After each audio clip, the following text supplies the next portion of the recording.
50 running scandals bushed. Number 3, war? What war gate? Imagine a grieving military family's shock at having their last wishes for their fallen loved one disrespected by the Pentagon. They arrive at Arlington National Cemetery to bury their family member, and they want the media there to commemorate the moment, only to find that the reporters and the cameras have been pushed back to set up 50 yards away. Enter Gina Gray, herself a veteran of the Iraq War. She became the new public affairs director at Arlington National Cemetery in April. When Gray witnessed this unfold firsthand, she did everything she could to make the family's wishes happen. Gray's efforts got media attention, got reporters asking questions of the Pentagon about why the media rules are even more strict now under Secretary of Defense Bob Gates than had been under Donald Rumsfeld. The Pentagon's response to the inquiries?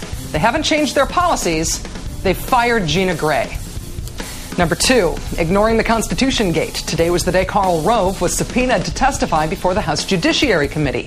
Congress has had a few questions of Mr. Rove and others about the political firings of U.S. attorneys and Rove's involvement in getting the government to go after former Alabama Governor Don Siegelman. Karl Rove was a no-show today. Shocker.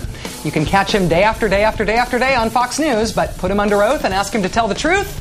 Forget about it.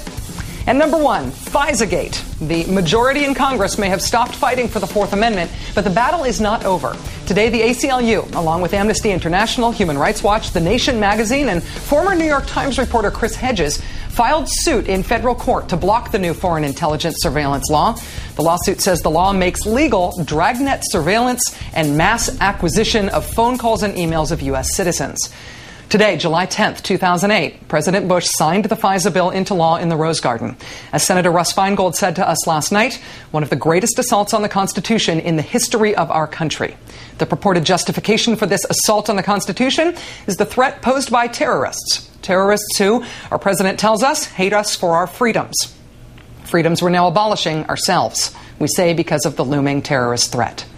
If this is winning, what would losing look like?